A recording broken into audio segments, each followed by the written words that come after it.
Hoy la historia no es más que la estrecha hebra de lo recordado sobre el océano de lo olvidado. Pero el tiempo sigue su marcha y llegará la época en que los años tengan muchas cifras y la memoria del individuo, que habrá permanecido igual en su extensión, no será capaz de abarcarlos.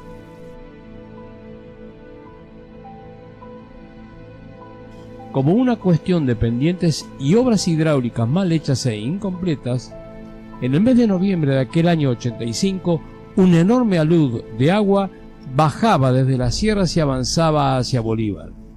Y esas aguas pronto comenzaron a llegar. Nosotros veníamos ya desde fines del 83, principios del 84, que empezaron las inundaciones en la zona de Trenquelauquen, Peguajó, Henderson, por el famoso, atribuían todo al famoso río Quinto. Ya había una zona oeste de la provincia que estaba comprometida. Los memoriosos dicen que la tormenta había comenzado con un suave murmullo, un susurro en el aire que pronto se convirtió en un clamor ensordecedor. El primer recuerdo que tengo es del día 14 de noviembre de 1985. Había llovido muchísimo en la ciudad de Bolívar. No tengo el registro de cuántos milímetros, pero sí que salimos a recorrer la ciudad y salvo en el centro, los alrededores, el norte y el sur, estaban completamente inundados. Una fuerza de la naturaleza que recordaba a todos que a veces somos solo huéspedes en este mundo.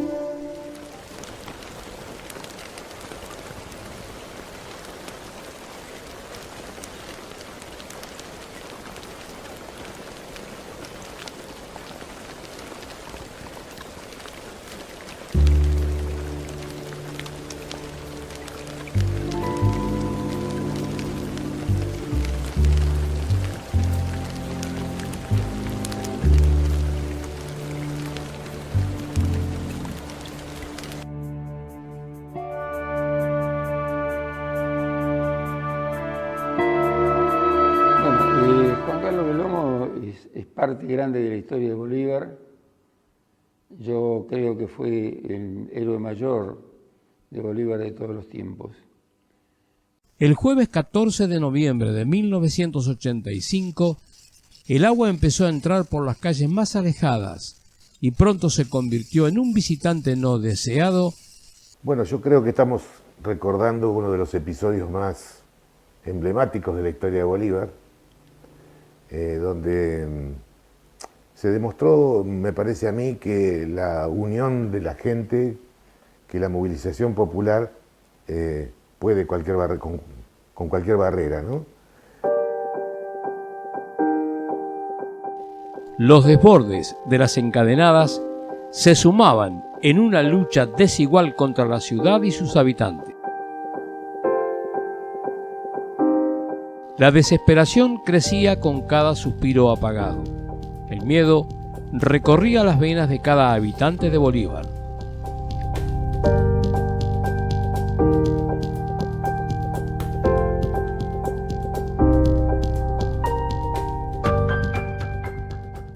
No somos una cuenca cerrada, sino que somos una cuenca que por intermedio del arroyo Vallimanca, bueno, desagua en el Salado después al mar.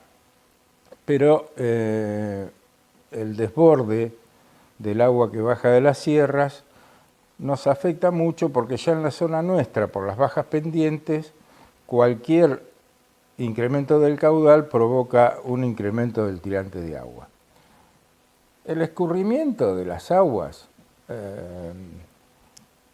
como lógica, no pasa exactamente por Bolívar, pero resulta que la ruta 226 hacía de dique, provocaba un desviamiento lateral de las aguas y como nosotros estamos más bajo del arroyo, nosotros considerábamos que Bolívar tenía riesgos.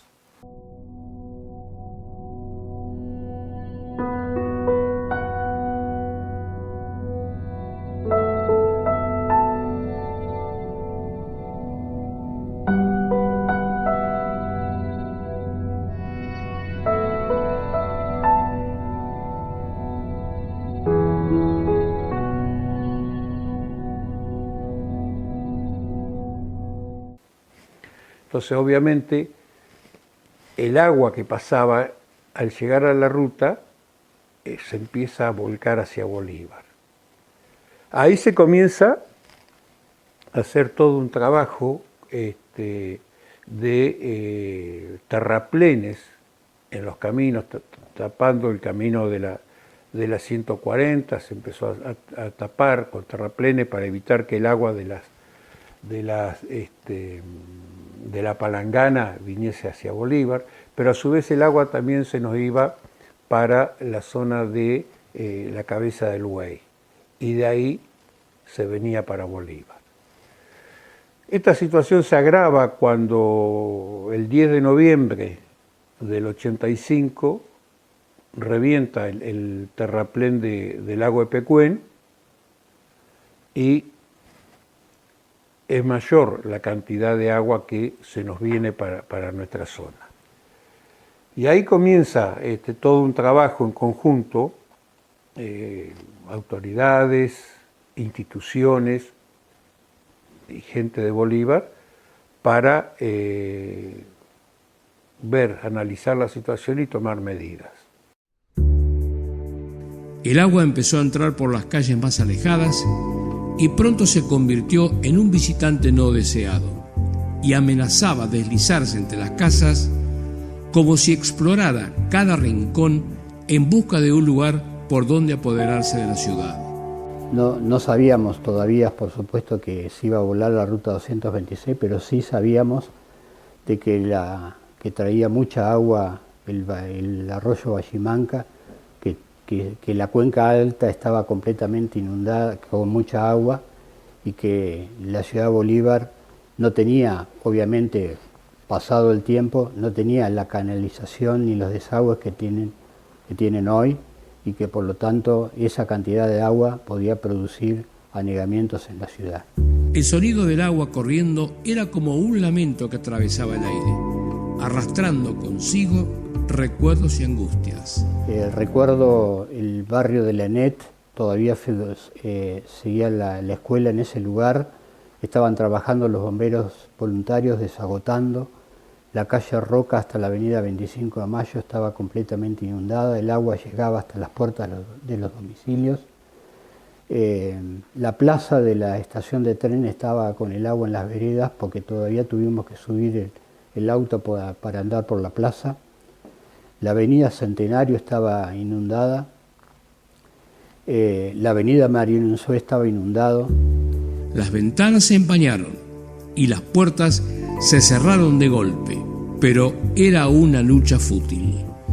El agua avanzaba, implacable, despojando la tranquilidad que siempre habían conocido.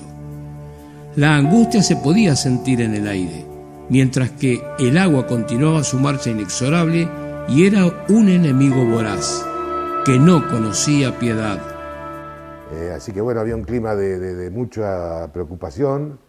Recuerdo que el intendente Carretero había organizado una especie de... había organizado defensa civil y había repartido responsabilidades entre diversas personas de la comunidad, el que se acercara como voluntario. Yo estuve como voluntario ahí. La verdad es que yo me había dado mi última materia como abogado el 30 de octubre de ese año, así que estaba recientemente recibido, sin título todavía, pero sí abocado a la tarea que después sería la de toda mi vida, que es el periodismo, ¿no? Así que concurríamos asiduamente a la municipalidad a recibir información. Mi padre, que era un gran curioso, viajaba permanentemente hacia el arroyo Vallimanca porque él tenía sus propias mediciones históricas y bueno, conocía del tema. Y la verdad es que, bueno, efectivamente todos sospechábamos que el comentario general de que la ciudad corría peligro era efectivamente cierto. La masa de agua proveniente de Pecuén estaba demasiado cerca. Parecía que solo quedaba aceptar la furia de la naturaleza o luchar contra los obstáculos y vencerla. Las patrullas que se hacían nocturnas para controlar los terraplenes avisaban continuamente, que el terraplén se rompía, que el agua cortaba el terraplén, y era agua que se nos venía para Bolívar. El tiempo no acompañaba, y ahí, bueno, la Comisión de Aguas, que estaba formada por instituciones y concejales y gente del departamento ejecutivo, le aconseja al intendente Carretero el corte de la ruta. Solo quedaba una esperanza precaria, un esfuerzo desesperado para evitar lo inevitable.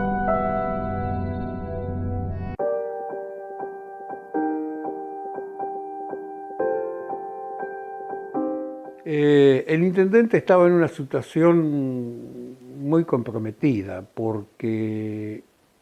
y entendible a su vez, porque él tenía un gobierno nacional y un gobierno provincial que era de su partido,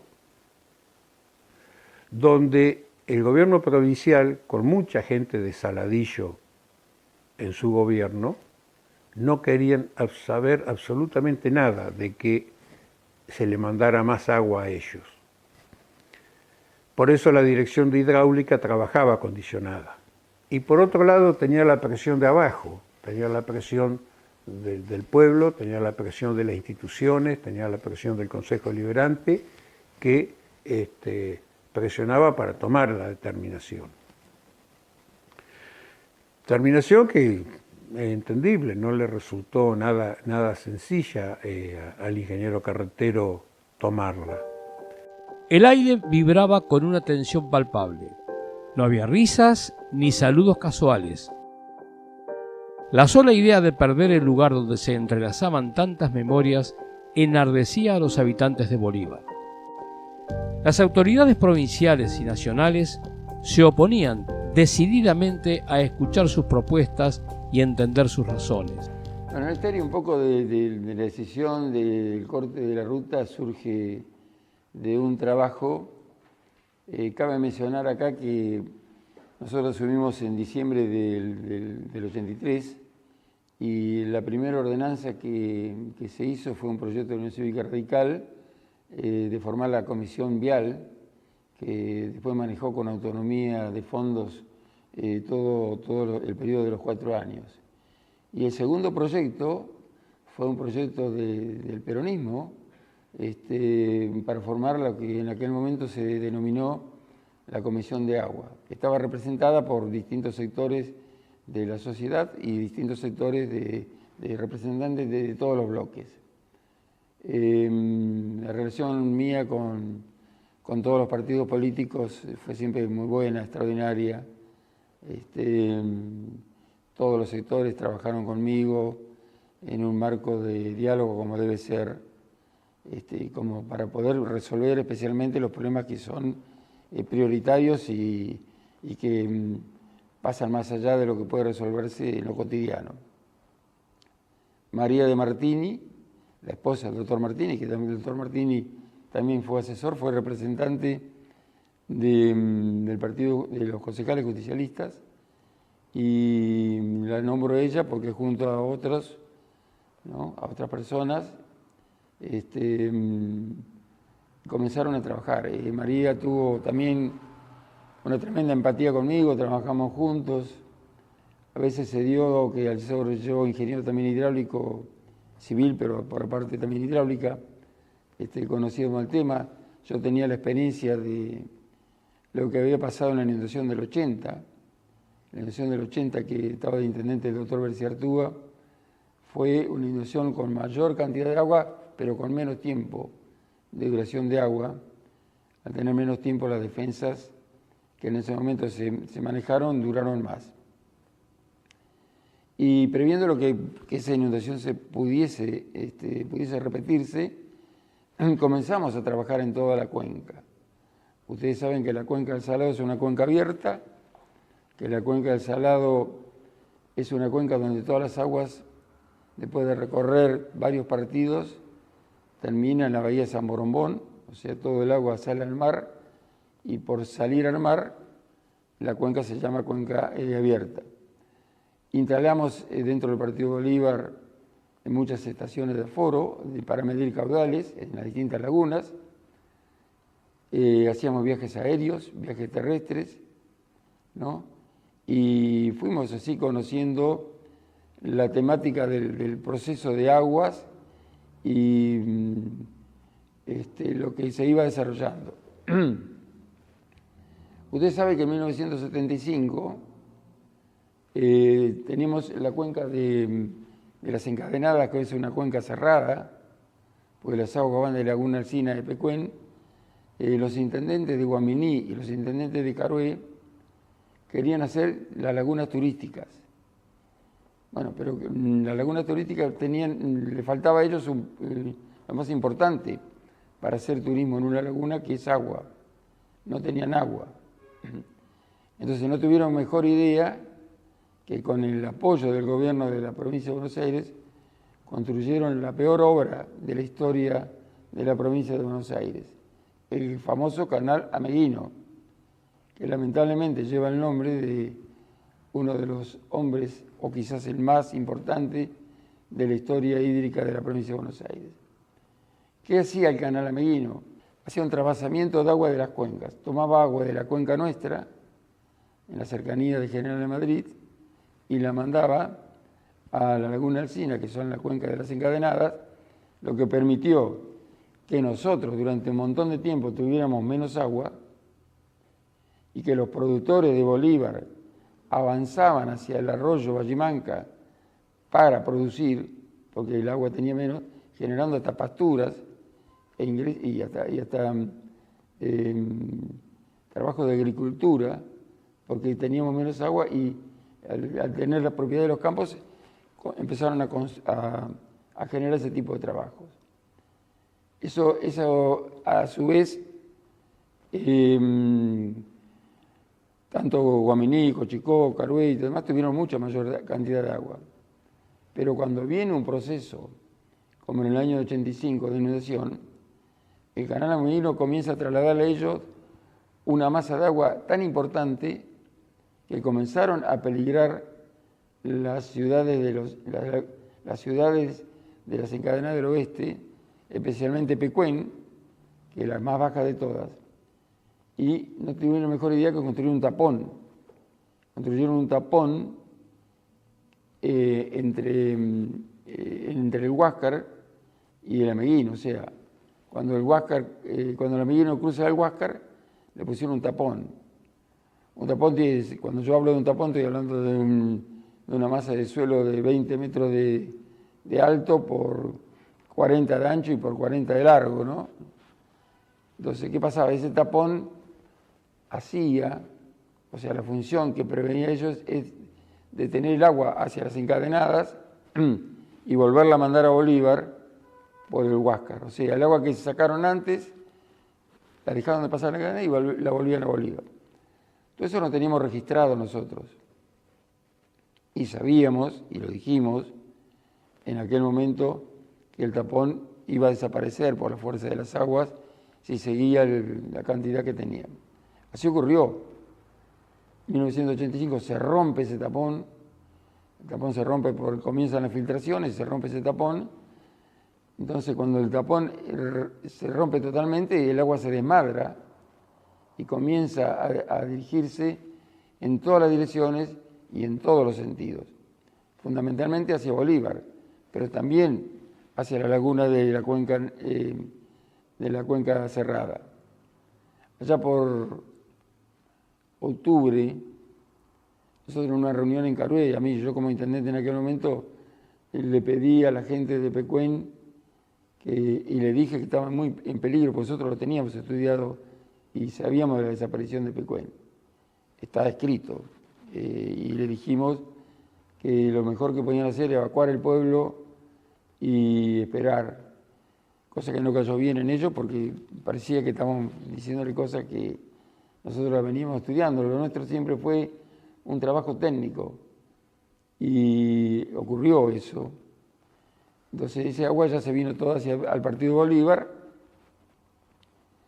y nosotros teníamos que ver con las defensas que teníamos el 80, con las defensas que podíamos construir, cómo podíamos parar esa masa de agua para que no influyera sobre los cascos urbanos. Comenzó una etapa, abandonamos el mantenimiento de los caminos, o sea, abandonamos lo vial y trajimos todas las máquinas a los pueblos para comenzar a hacer la defensa de los cascos urbanos. Pirovano no tiene problema, porque está en 4 metros más alto que el canal. Urdampilleta no tiene problema. Bolívar sí tenía problemas graves, porque la altura de Bolívar está entre 4 y 6 metros abajo que la altura del Bachimanca. Y Ale también estaba en situación altamente peligrosa.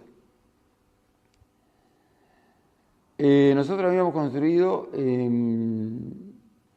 a través del ferrocarril del Bachimanca, el ferrocarril del Bachimanca y la ciudad hacen un triángulo, entonces ese triángulo está dividido por quintas, y siguiendo las alternativas de 1980, habíamos reforzado a esas quintas con terraplenes, porque sabíamos que el agua a esas quintas le volteaba un terraplén por día, se duraba cada defensa un día.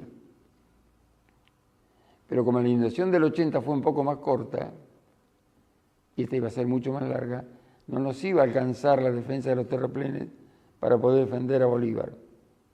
Teníamos que hacer algo más. Esos terraplenes, yo siempre tuve el apoyo de la gente, siempre, toda la vida. Había 3.000 personas acá en la estación de ferrocarril, que le teníamos tierra, y trabajaban grandes, jóvenes y chicos, las cargamos en el ferrocarril y por ferrocarril íbamos y las distribuíamos en los distintos sectores para aumentar la calidad y la capacidad de esa defensa. Pero ya llegó el momento de los picos, estamos hablando del 15 de noviembre, que sabíamos que el pico iba a estar ahí entre el 18 y el 19 y el 20 de noviembre, el pico de agua, y que con Bolívar íbamos a tener un problema que no lo íbamos a poder superar. O sea, en Bolívar iba a entrar el agua a la ciudad, al casco urbano, no iba a pasar lo mismo que Pecuén, porque ese agua se iba a ir, porque salía por el canal A, pero lo que iba a ocurrir es que iba a estar durante una cantidad de días a una determinada altura. Puede ser 2 metros, 3 metros, 4 metros, 2 metros, eso no se va a saber nunca porque no ocurrió. Entonces se iba a haber una inundación que iba a generar un desastre total en la población, porque tener 3 metros de agua, 4 metros de agua durante 5 o 6 días, íbamos a tener no solamente evacuados, sino pérdidas de movilidad y pérdidas humanas, evidentemente. Era imposible de que eso no ocurriese. Nosotros ya veníamos peleando con un agua que no era solamente del Bachimanca, sino teníamos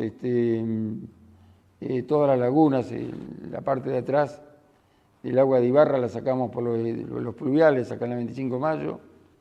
Cuando no llovía abrimos los pluviales, íbamos bajando el agua de todas esas lagunas. El agua que venía de la parte de Deró, de Henderson,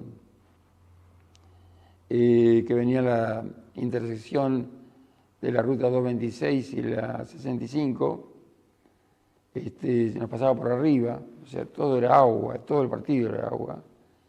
Y no sé si se acuerdan, en aquel momento que rompimos la glorieta, la abrimos la glorieta, la cortamos en 2, la abrimos 15 metros de cada, antes y después, porque hacíamos pasar todo ese agua por la glorieta, o sea, hacíamos pasar agua en todas las direcciones.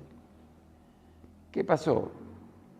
El agua llegaba al Bachimanca, al pueblo de Bachimanca, y por el acceso del Bachimanca, cuando se encontraba con la ruta 226, tomaba el margen visto de acá derecho de la ruta 26 y se venía a Bolívar, a una velocidad infinita, venía a Bolívar. Nosotros elegimos el 19 de noviembre porque, o sea, el corte de ruta técnicamente habíamos decidido que era la única solución técnica.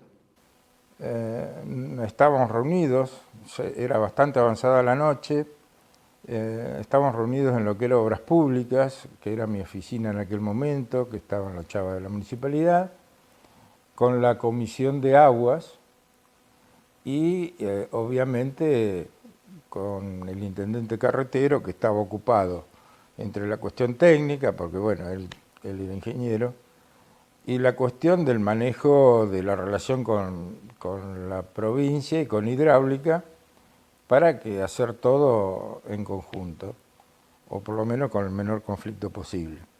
Así que ya estábamos decididos a realizar los cortes de la ruta, teníamos que esperar el momento. Esa noche llegó una camioneta con los explosivos que íbamos a usar para hacer las voladuras. El debate era si hacerlo esa misma noche o hacerlo al día siguiente, y decidimos por una cuestión de seguridad, porque de noche considerábamos que podía traer peligro para el tránsito, bueno, iba a ser todo más complicado, decidimos esperar hasta el día siguiente. Ese día, 19 de noviembre, se hace una reunión en el cementerio a las 7 de la mañana, 6:30, 7 de la mañana, porque ya el agua en la cabeza del buey estaba a punto de rebalsar. Y la palangana ya no había forma de contenerla. Y el Bachimancá también estaba creciendo junto con el canal San Jorge, el canal Valerga. Y ahí, bueno, se le pide a Vidigorria de que autorice, dice que no va a autorizar. Y bueno, y ahí es donde Carretero dice, bueno, vamos a cortar.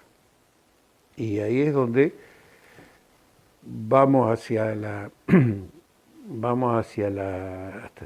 ruta 226, hacia el canal San Jorge, para hacer un corte al lado de la alcantarilla. En ese momento la municipalidad había pedido la colaboración a Panedil. Panedil era la firma que estaba terminando de construir la ruta 205 de Saladillo a Bolívar. Panedil presta un martillo neumático, en esa época venían con un grupo electrógeno para hacerlo funcionar, y una Poclay me parece que también nos da. Cuando empiezan a trabajar, reciben la orden de que el gobierno los intima a que retiren todo el apoyo al municipio. A costa de, caso contrario, le sacaban la obra que estaban haciendo.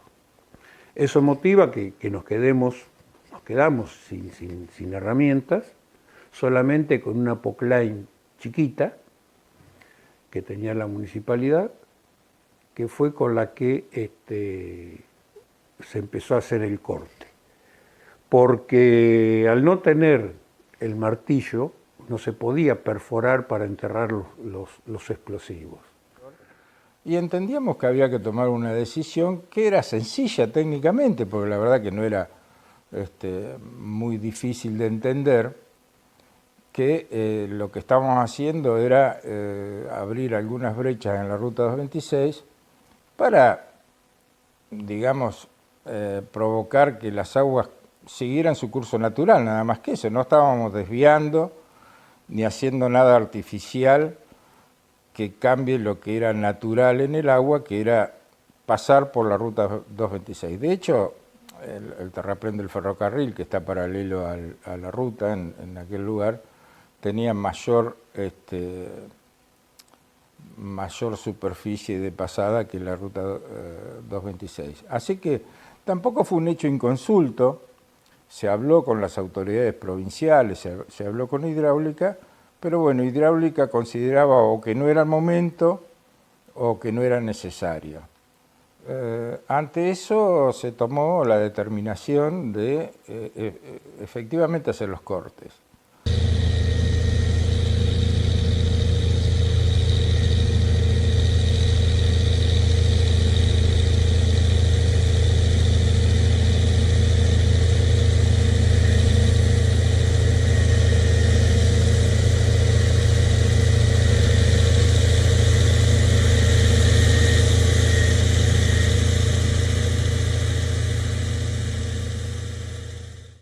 con 3 compañeros que los quiero nombrar: Mario Cuevas, Jorge Holgado y José María Montero.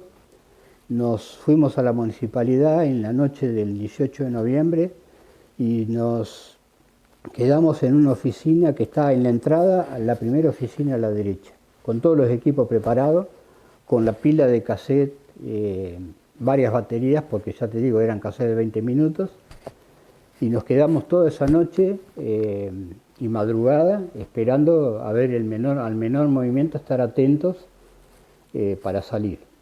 Y bueno, a eso de las 5 y pico de la mañana, después de estar ahí, obvio, sin dormir, no me acuerdo si jugamos a las cartas o qué hicimos, empezamos a ver movimientos, así que arrancamos con todo. Estábamos en mi auto, en mi Renault 12, así que cuando vimos todos los primeros movimientos que salía toda la gente, ahí los seguimos y logramos pasar con toda la gente, logramos pasar el corte que se había hecho para que la gente no accediera hasta donde se iba a volar la ruta, que era a la altura del kilómetro 384, que es donde pasa el canal San Jorge.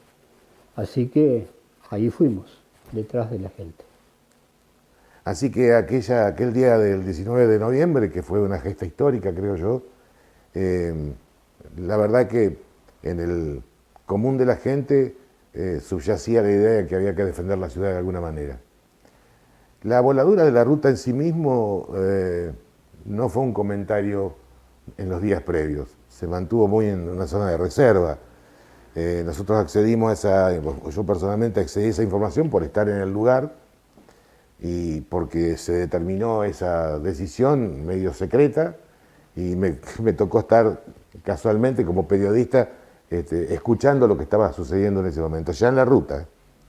Así que cuando se decidió eso, bueno, se cerraron filas de alguna manera.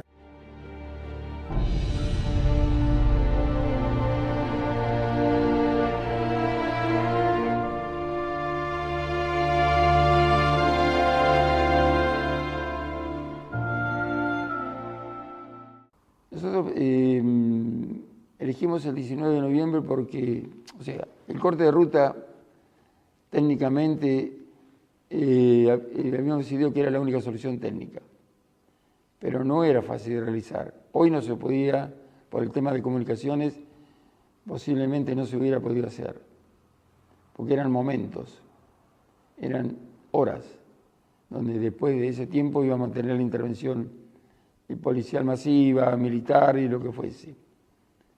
Y elegimos el 19 de noviembre porque el día 19 de noviembre es el feriado de la ciudad de La Plata. Allá están los gobernadores y los ministros.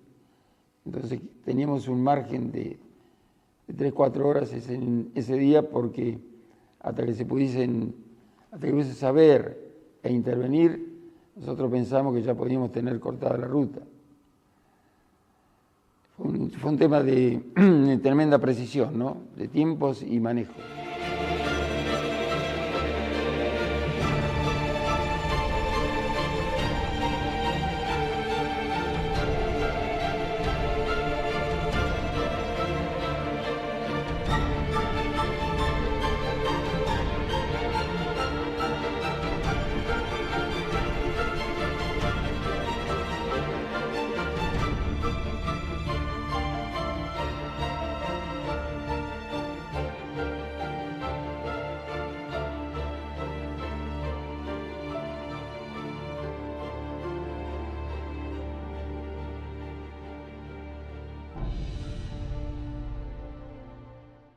Teníamos una retroexcavadora municipal, pero pequeña, y teníamos los explosivos.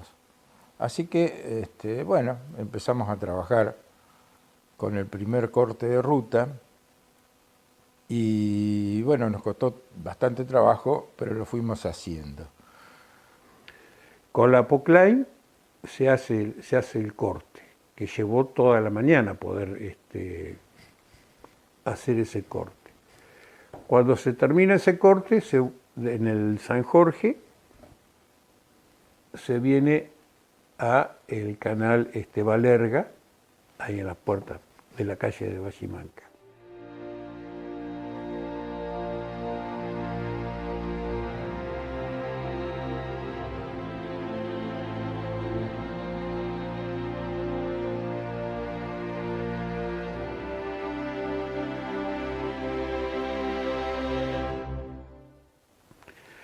Y ahí se decide con la POCLAIN cortar la banquina, mano a Bolívar, y la gente de obra sanitaria con las tuneleras empezar a hacer túneles, introducir unos caños plásticos y ahí dentro de esos caños el explosivo y así poder hacer los cortes.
Y pudimos bajar en el primer corte que hicimos, más cerca de Vallimanca.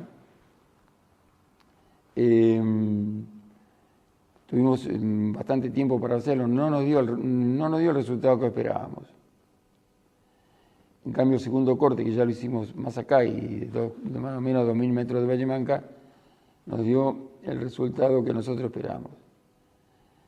El error, el error conceptual de la gente hidráulica que había venido antes, que yo eché de mi oficina, porque me dijeron que Bolívar se inundaba indefectiblemente, era no entender que había otro tipo de soluciones. La ruta no se cortó para que pasara el agua. Ese concepto es fundamental, porque ustedes piensen que el 20 de noviembre pasaba 11.300 metros de agua, con 1.350 metros cúbicos, o sea, 1.350.000 litros por segundo. Era imposible cortar, tenía que haber cortado 11 kilómetros de ruta. El objetivo nuestro, que estaba bien pensado, pero lógico, siempre está el riesgo de que las cosas salgan, era hacer un corte para que y el agua que venía llamara a ese corte, o sea, que el corte llamara el agua, cosa que ocurrió. Las fotos de época le van a indicar la masa de agua que se va hacia el corte. Al ir la masa de agua hacia el corte, disminuir la presión del agua hacia Bolívar, cosa que ocurrió, o sea, la velocidad del agua hacia Bolívar disminuyó porque paró el corte y el agua, con todos los terraplenes que nosotros veníamos haciendo, subía y pasaba por arriba de la ruta.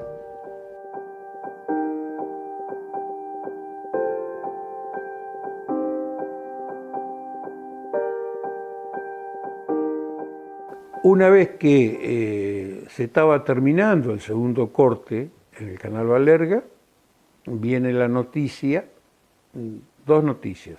Una que venían los antimotines, la policía antimotines de Junín, y la segunda era que mandaban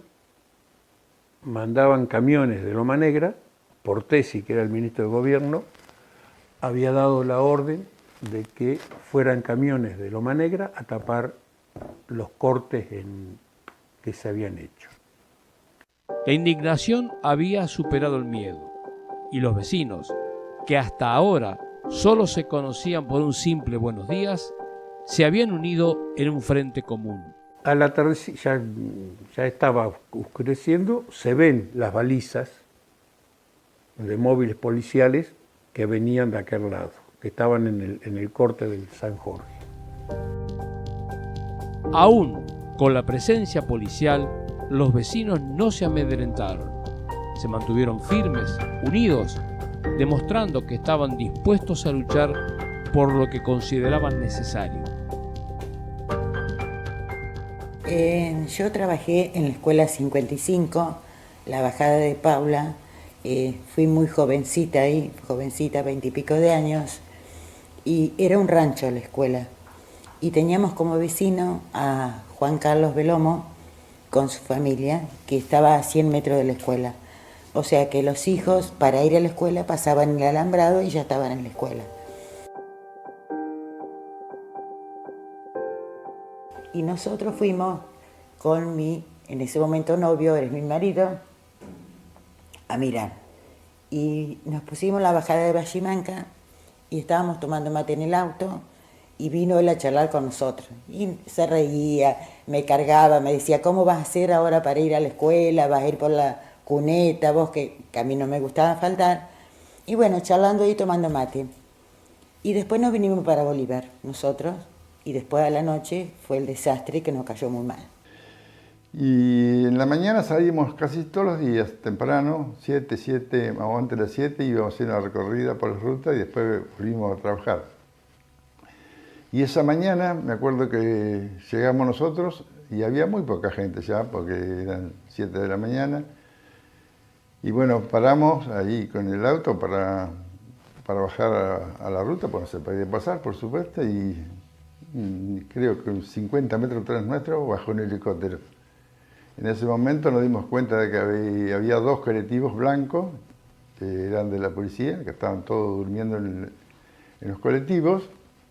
Del helicóptero se baja un jefe de la policía y da la orden de que se empiecen a bajar la gente de los colectivos y empiezan la formación de 4 personas, de 4 más 4 más 4, todo con armas.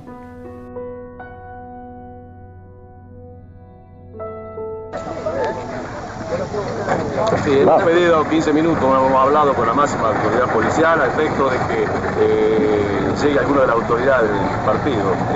En principio pedíamos que viniera el ingeniero carretero, pienso que por su ocupación a lo mejor no puede hacerlo. Lo que queremos es que la cosa no pase a mayores, esto se está poniendo muy pesado. La gente quiere de cualquier manera quedarse, no hablamos de resistir. ¿Lo han amenazado? No. ¿No los han amenazado? Al contrario, ha habido buena disposición de vamos a esperar, el tiempo se está por cumplir, que pedimos que hágase preparado. Estamos todos en calma y pacíficamente, ninguno tenemos nada más que decir, una palabra de más, porque creo que lo vamos a arreglar pacíficamente. Así que los muchachos, por favor, que estén todos calmos. Tendrían que hacer la gestión para que venga alguno, o bien el intendente o bien alguno de los concejales. El intendente está hablando con el jefe de policía, allá atrás. Bueno, entonces. En ese momento yo estaba con Fernando Aguinaga, y bueno, estaba Cookie Kistaleni, también uno de los pocos que quedaron. Yo me quedé, digo la verdad, me quedé porque estaba con Fernando, que era amigo mío, Aguinaga, y se plantó muy educadamente y le pidió al jefe de la policía que lo escuchara 5 minutos. Señor, mire, yo apelo a su buena voluntad y a su condición de hombre de bien. Vamos a poner las cosas en claro. Si usted llegó al lugar donde está, será por sus antecedentes y sus méritos. No vamos a hacer por una cuestión de tiempo un desastre acá. Vamos a esperar que venga una autoridad a decirnos a nosotros que nos vayamos. ¿No es cierto? O bien el intendente. Y posteriormente, después, cuando se llegó a un acuerdo directamente entre el jefe de policía, el intendente y los concejales, se aconsejó al pueblo que se retirara de la ruta 226. Nos dio 10 minutos, en esos 10 minutos me empezaron a hablar por teléfono, se comunicaron con el gobernador en ese momento, que era Armendariz, y en 15 minutos se depusieron la actuación en la policía y levantaron, se fueron todos al colectivo, cargaron el colectivo y se fueron. No, tipo 7 de la tarde o 7 y media de la tarde me llama Isidoro Lazo, y dice: mira, Alfredo, he sentido por la radio que vienen fuerzas policiales y militares de Olavarría y de Azul a custodiar camiones de piedra para tapar el corte, ¿no? Para tapar el primer corte y después avanzar sobre el segundo corte. Digo, bueno, ¿querés que vayamos? Así, vamos, bueno, vamos. Camiones del ejército provenientes de Azul o de Olavarría, seguramente de Azul, cargados de piedra, arena, para tapar los cortes estos, pero también con la intención de detener al intendente. Claro, el intendente había tomado una decisión de alguna manera ilegal, ¿no? Y tuvo que tener un gran coraje para hacerlo, cosa que yo resalto, ¿no? Porque claro, volar una ruta es un delito federal, ¿no? Así que bueno, era también verosímil la idea de que alguien pudiese tomar alguna actitud de represalia contra el intendente. Así que ese día, en ese momento, ya a la tardecita, cuando veíamos luces a lo lejos, de móviles policiales o del ejército, ya allende el corte, ¿no? Detrás del arroyo Bachimanca, pero se alcanzaban a divisar las luces, el propio intendente tomó la decisión de ir hasta el lugar.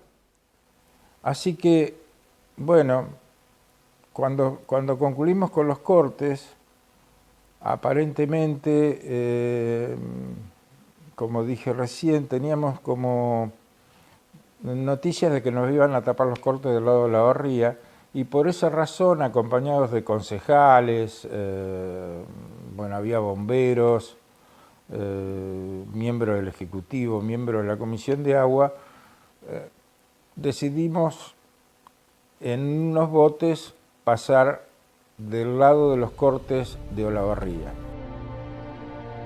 Las inundaciones de 1985 hubieran sido solo un mal recuerdo para muchos y nada más, como tantas otras inundaciones sufridas por Bolívar. Pero hubo un hecho que marcó aquella fecha en el almanaque. Conseguimos una lancha, que la manejaba el Vasco, y bueno, íbamos los dos en la lancha. Fuimos no había alambrado, no se veían los alambrados, pero fuimos, ¿no? Llegamos y nos retiramos del corte, bueno, y enfrentamos estaban las fuerzas militares y estaban las fuerzas militares y policiales en gran cantidad, intentando custodiar los camiones que ya venían en viaje. Ahí se generó un enfrentamiento personal, donde yo me enfrenté a ellos con Isidoro, y le digo, muchachos, nosotros estamos en condiciones de que nos tiren al agua. Tírenos. Ustedes van a matar a un intendente radical y a un concejal peronista. Bánquensela después. Así clarito, ¿no? ¿Cómo fue? En ese momento las cosas se le complicaron. Y ese fue el momento crítico donde el hecho técnico, porque fue un hecho técnico, el corte de lucha fue un hecho técnico, no político, en ese momento se transformó en un hecho político. ¿Sí? Porque apareció el ministro de Gobierno, Portesi, de la provincia de Buenos Aires, y dice, no, pare, vamos a ver qué pasa. No era una cosa tan sencilla. Entonces dialogamos. En ese momento la gente, en una cantidad masiva, fue al corralón y construyó clavos miguelitos. Los clavos miguelitos son clavos de 10 que se tiran y siempre caen parados con las puntas. Construyeron cientos. Y por avión los fueron tirando todo el trayecto del corte de ruta hacia Olavarría. O sea, todos los camiones que venían pinchaban la cubierta, no podían llegar, ¿no? Mientras tanto, esto ya entró en una zona de diálogo. Aparecieron después otras lanchas con concejales.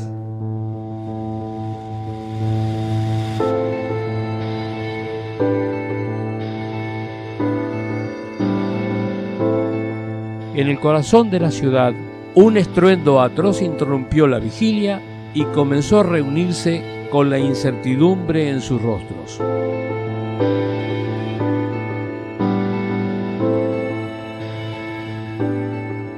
Bueno, se demoraba bastante, el intendente fue y perdimos contacto con él, no sabíamos qué estaba pasando allá, había mucha demora en todo esto, así que un grupo de gente que estaba ahí tomó la determinación de ir a ver qué estaba pasando.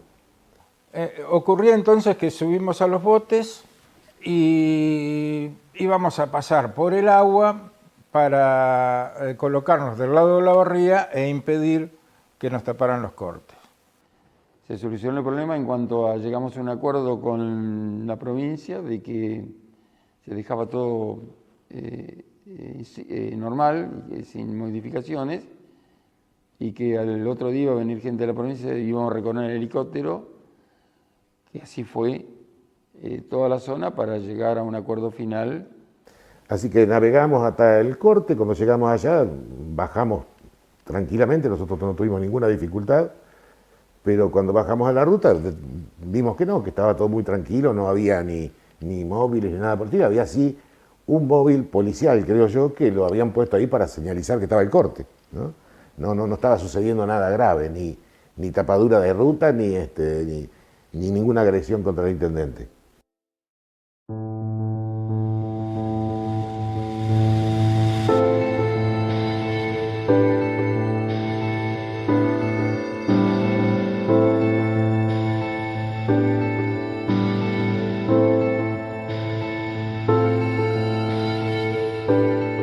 Así que ya era la nochecita, ya estaba entrando la noche y decidimos volver. Embarcaron en el primer bote el intendente, carretero, Velomo naturalmente, y algunos otros funcionarios que estaban ahí. Entre ellos también estaba, me acuerdo muy claro, Criado. En el primer bote iba el intendente, Juan Carlos Velomo, Edgardo Criado, bueno, 7 u 8 personas. Y en otros botes atrás íbamos otros, yo iba en el bote de atrás. Ahí tengo los recuerdos realmente muy fijados porque la situación fue bastante difícil.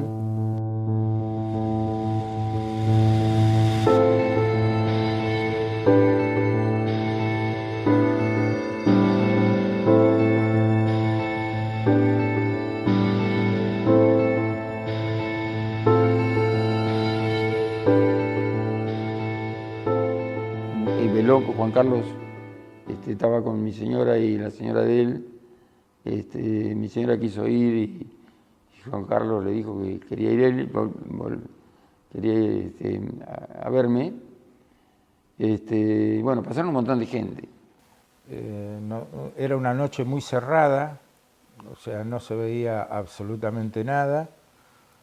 Supongo que estaría nublado, pero sí recuerdo que no veíamos nada. Y antes de que pasáramos nosotros en el bote que iba yo, nos gritaron desde la orilla que tratáramos de acercarnos a la orilla, que no pasáramos el corte. Eran bomberos los que nos gritaron. Y nos dijeron una frase que la recuerdo bien, que fue la siguiente: ya tuvimos una desgracia, no queremos tener otra.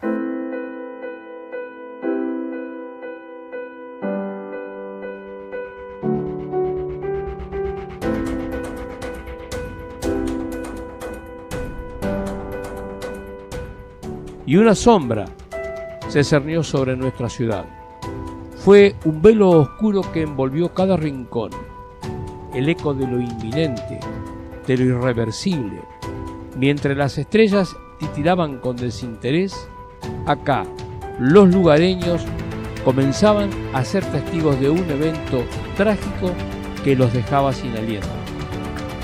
Cuando momentos antes de volver, Juan Carlos me dice a mí, yo le dije al comienzo que me llamaba intendente, dice: intendente, quiero volver con vos. Intendente, quiero volver con vos. Bueno, venite, si querés, qué sé yo, uno más, uno menos. Yo me corro hacia adelante de la lancha, yo iba atrás, me corro adelante, él se queda atrás. Retiramos la lancha unos 100 metros para dar la vuelta, porque si no nos tomaba el agua. Ahí fue un accidente, se para el motor de la lancha, y se quiere anclar y no se puede anclar, y tomamos a una velocidad infinita hacia el corte, el corte y el otro, a la otra alcantarilla, el puente alcantarilla que estaba al lado del corte. Chocamos ahí, qué sé yo, como a 100 kilómetros por hora. Yo alcancé a saltar por arriba de la lancha, me agarré de las puntas, Isidoro salió por otro lado, Criado salió de punta y lo alcanzamos a salvar, nos sacaron, y Juan Carlos, que iba atrás, se quedó bajo los efectos de la corriente y desapareció, o sea que... Y pudimos ir hacia la orilla. Inclusive nos ayudaron los bomberos a llegar a la orilla porque el bote tenía dificultades. Cuando bajo, junto con los que estaban en el bote mío, que eran concejales y otros colaboradores, del otro lado del corte me gritaba el intendente y me contó me gritaba lo que había ocurrido, que Juan Carlos Belomo se había caído al agua. Yo escuchaba los gritos del intendente, no lo podía ver por la noche tan cerrada, no estábamos demasiado lejos, pero realmente es un momento que me ha quedado grabado en mi vida.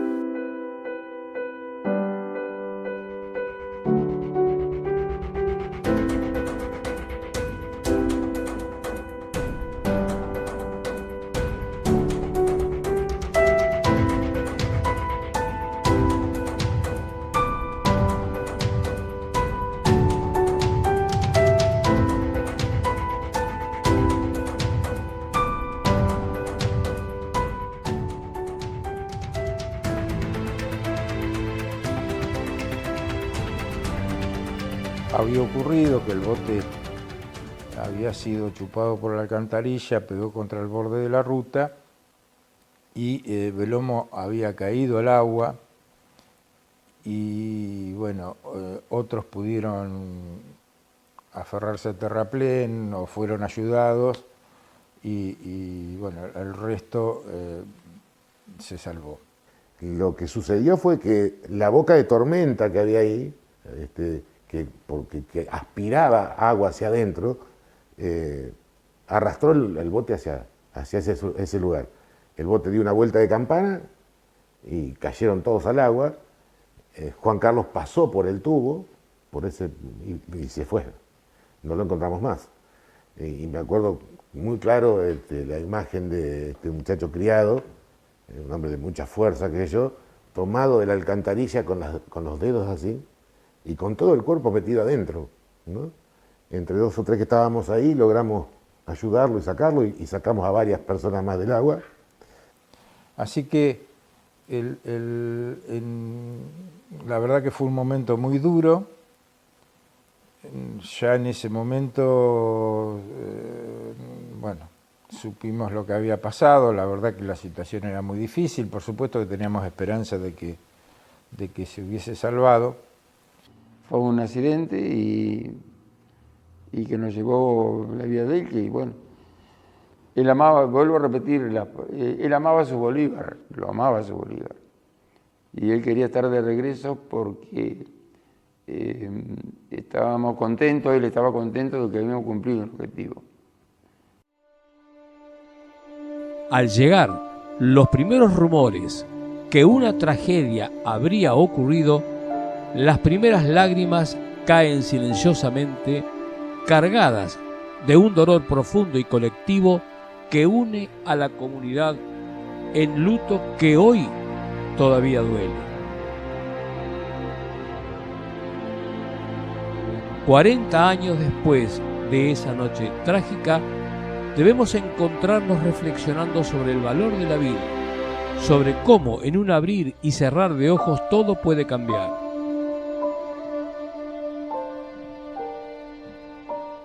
Del accidente nos enteramos porque era todo un rumor. El municipio era un rumor de gente y uno venía con una noticia, otro venía con otra.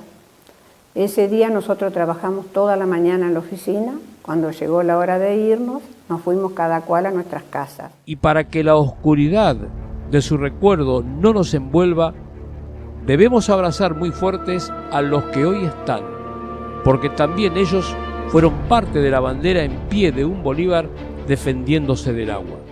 A la nochecita, ya de noche, cuando llega mi marido del trabajo, le digo, mirá, yo quiero ir a la ruta porque está Belomos desaparecido y quiero acompañar. Esa noche se tornó larga, muy larga. Como cortos han sido estos 40 años de la ausencia de Juan Carlos Belomos. Hasta que lo encontraron el día 22.